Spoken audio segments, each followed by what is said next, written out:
Well, from beautiful, sunny Irvine, California, this is a special travel edition of the Game Dev Breakdown podcast.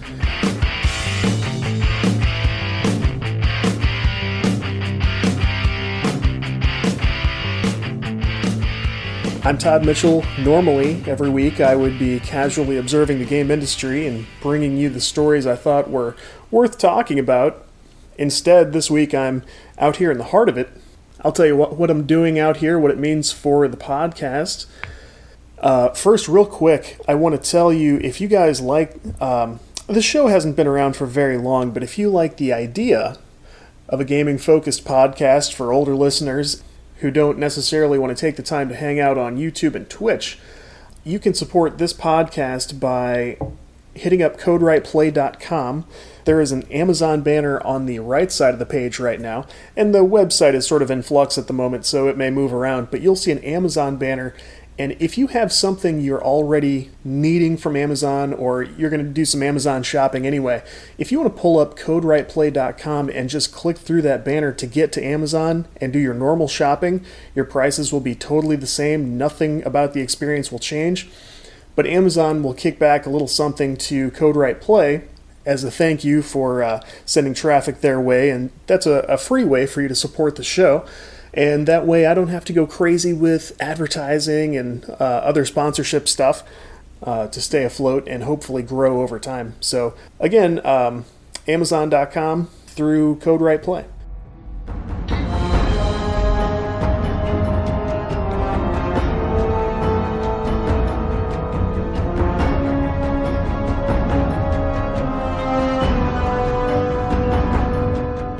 So before the weekend started, I knew I was going to be out here for a podcasting network event thrown in part by Podcast One, which I really appreciate. It was a great learning experience, great networking, but I wanted to fill out maybe the day before and part of the day after. So I pulled up Google Maps, checked out the Irvine Improv, which is where this event was. The Irvine Spectrum Center is just amazing, really beautiful place. So I pulled that up on Google Maps and just started to zoom out, see what's around it. One of the first things that popped up was Obsidian Entertainment Studios. If you're not familiar with Obsidian, you might not be a gamer at all. They worked on Fallout New Vegas, which is a biggie, Knights of the Old Republic 2.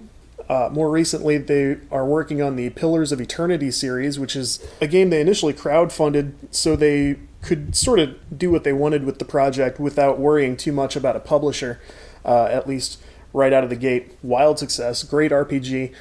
Pillars of Eternity 2 is on the way now, and Obsidian just, from the start, has done really incredible work. Their CEO has a great story you can read in Gamers at Work, one of my favorite books of all time. So that's definitely worth checking out. And so the other studio I saw was actually Blizzard. Blizzard is only a couple of blocks away. I thought, wow, wouldn't it be great if I could just drop in on one of these studios or both? I thought it's probably wishful thinking. I know for sure they're both very busy, very successful. So I looked into it.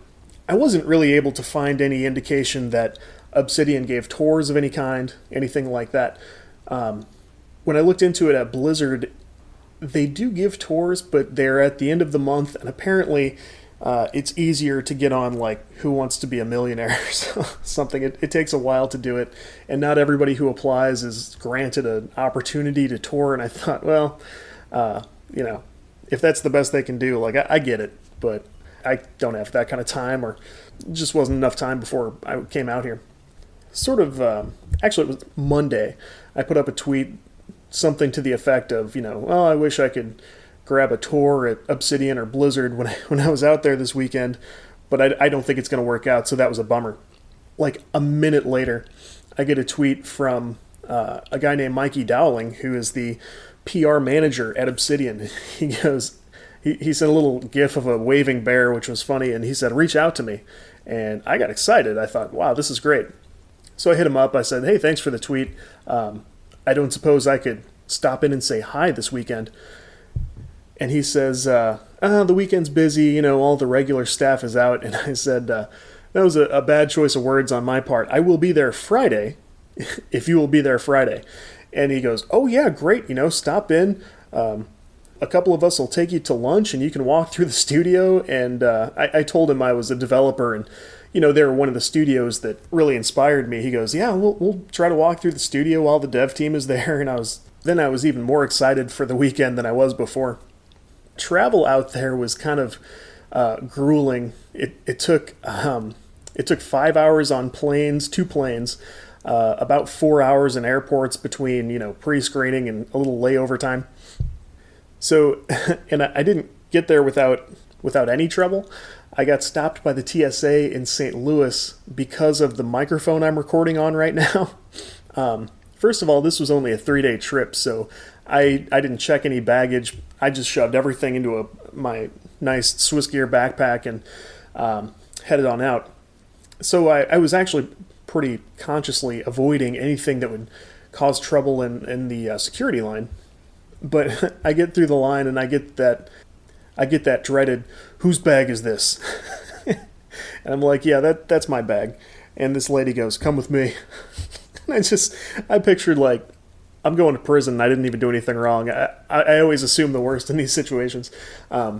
So she puts this thing up on a bag and she's scanning it with this machine and she's digging through stuff and she pulls out a big stack of my business cards I just had printed up and wasn't satisfied with that. Looked at something else, which was like a big wallet full of more business cards, and she's starting to look mad.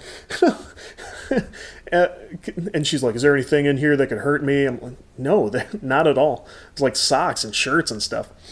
So she rummages through this bag, pushes my clothes aside, and moves the laptop, pulls the charger. She basically unpacked the whole bag, which took me a while to put together. And she gets to this Samsung USB microphone. It's a small device and like folds into its own clip that clips onto the side of the laptop. She's like, what is this? And I said, that's a microphone that plugs into the USB jack on your laptop and you can record with it. And she goes, well, it doesn't look like a microphone. I'm like, yeah, if you squeeze the clip there, you can unfold that. And she pulls it out, and now it's starting to look like a microphone. And she goes, oh, that's kind of cool. And I'm like, yeah, it was cool until this happened. And she goes off and shows her supervisor, and she comes back like, well, you got us. And I'm like, getting the TSA. It was not anything I planned on or desired, and I'm sure no one does. Like, once she figured it out, she was pretty cool, but very stressful anyway. So, yeah, after that whole process and the flights and everything, I get to my hotel at about 11:30, and I have it set up to meet with Mikey at Obsidian at noon. I frantically put some stuff together and tried to freshen up a little bit, and I walk, and it's about a half mile, maybe even a little less, to the studio, and but it's Irvine, and much like St. Louis, like this time of summer, it is hot, and the sun's just beating down on me. So I've got like a nice shirt on and some nice jeans and everything. But by the time I got to the studio, I was pouring sweat and just like praying to the gods of sweat to just leave me alone for 5 minutes. And they're in this really nice building, and I walk in, I'm just dripping. And people are kind of looking at me funny.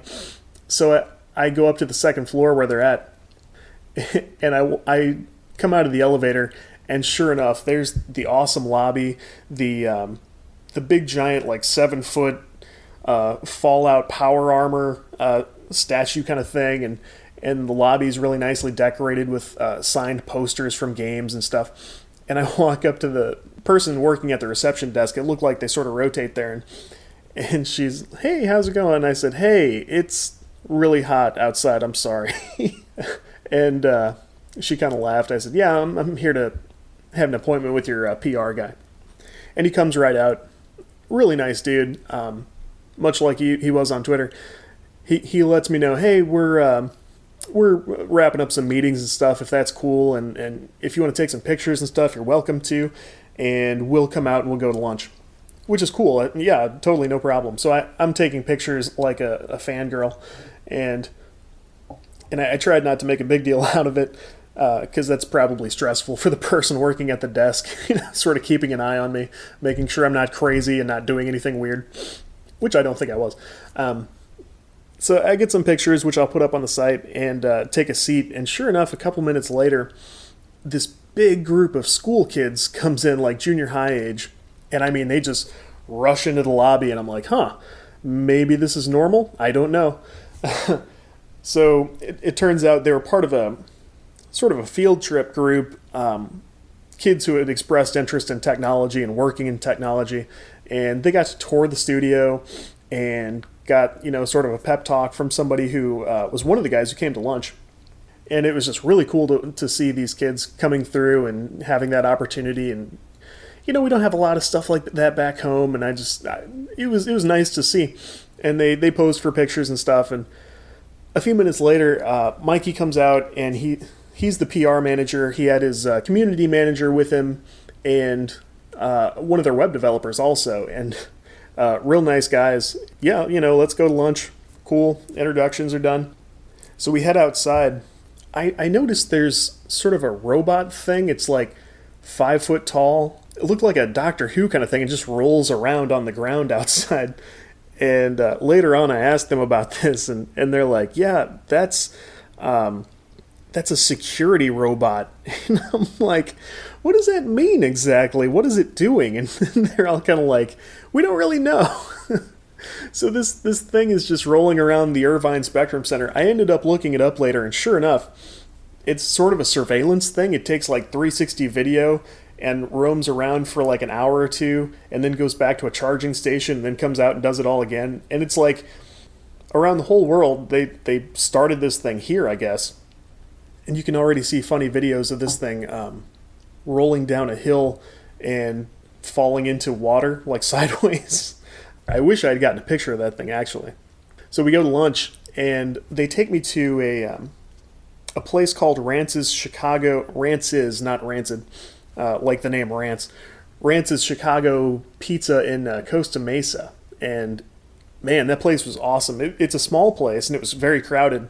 But we grabbed a table and hung out and grabbed drinks, and we watched like most of Rush Hour and part of Bad Boys while we just all conversed and got to know each other and talked about just games and stuff outside of the gaming world, and got to know each other a little bit. Just super nice dudes and great food. So lunch was really cool.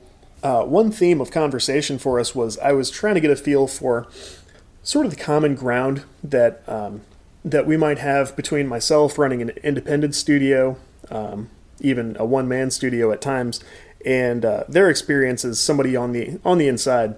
And one thing was they had kickstarted several games by now. So, and I've never run a crowdfunding campaign for anything, but I asked them, from you guys' perspective, how was that experience?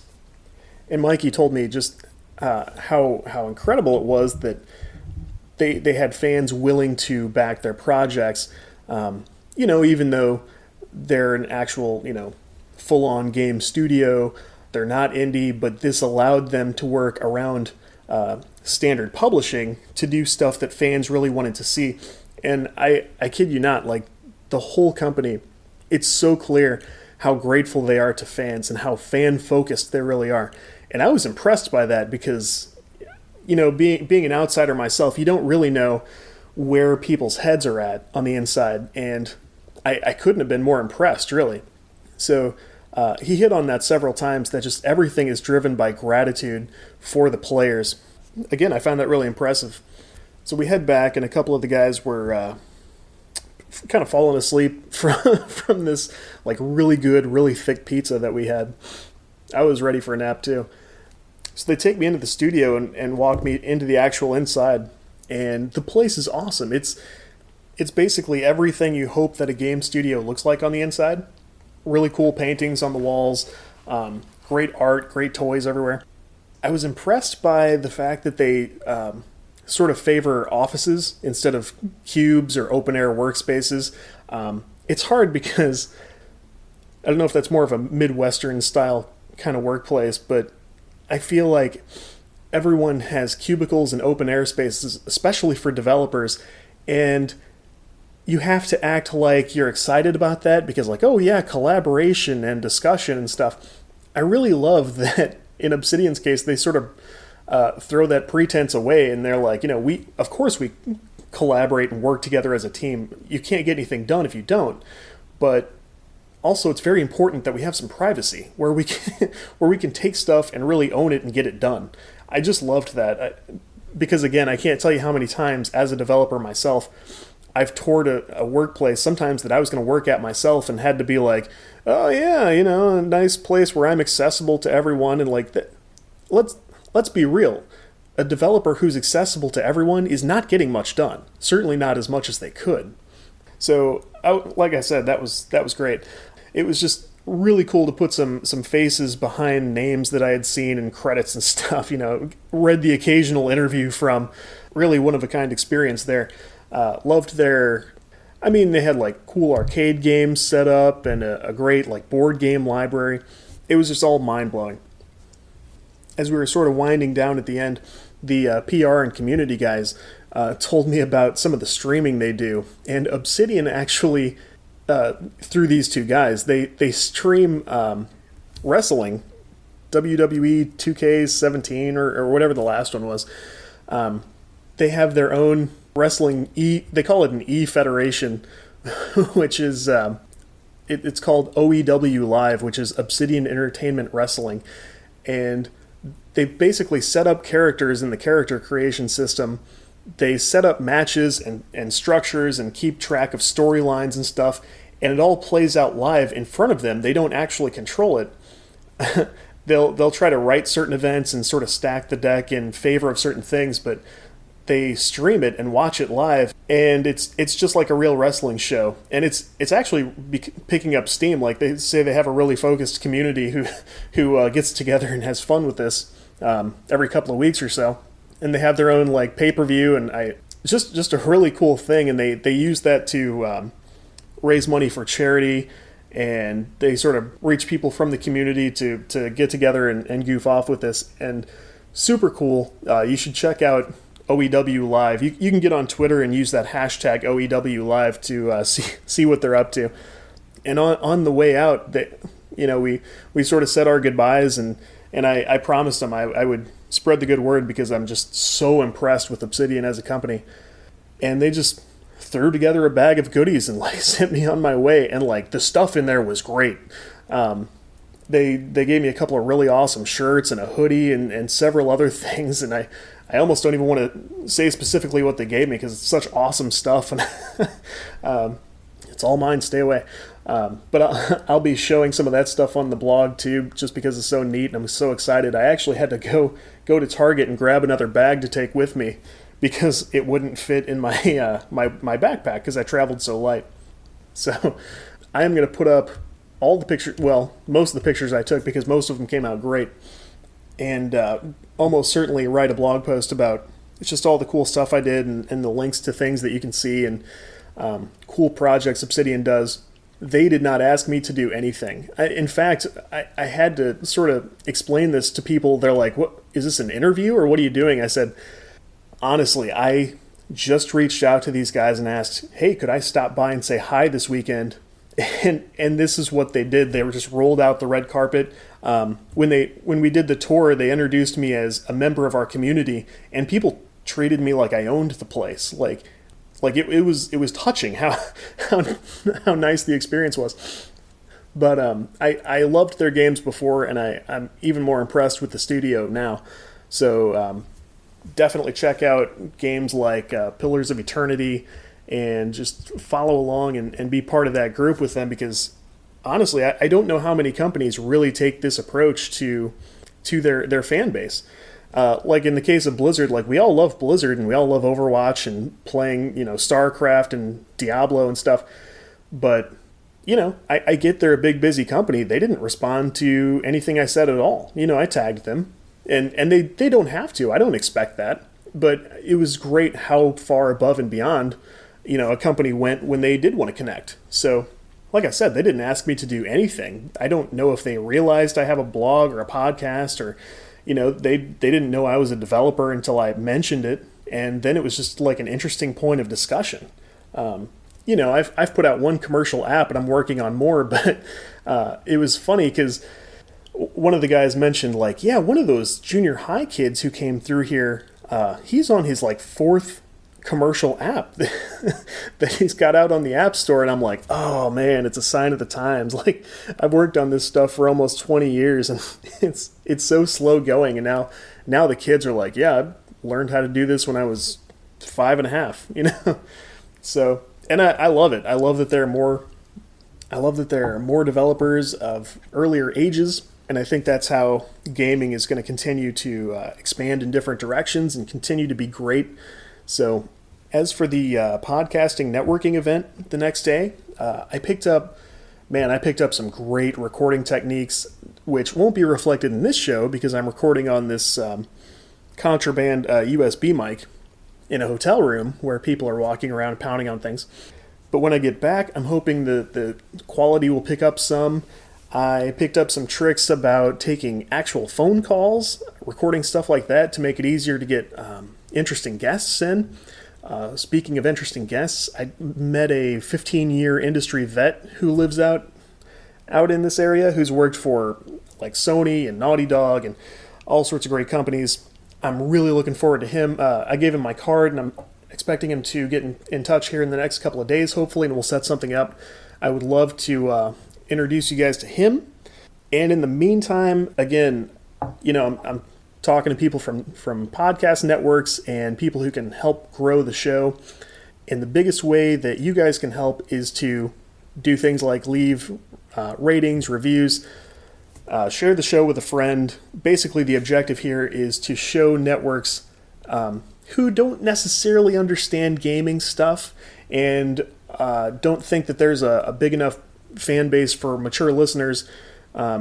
We have to basically show them that we're worth taking seriously, and the best way to do that is for us to take them a good show and say, let's work together, and then everybody wins. I'll be able to do more of this stuff, you guys will get a better show, and the community can be bigger and stronger and have more fun together.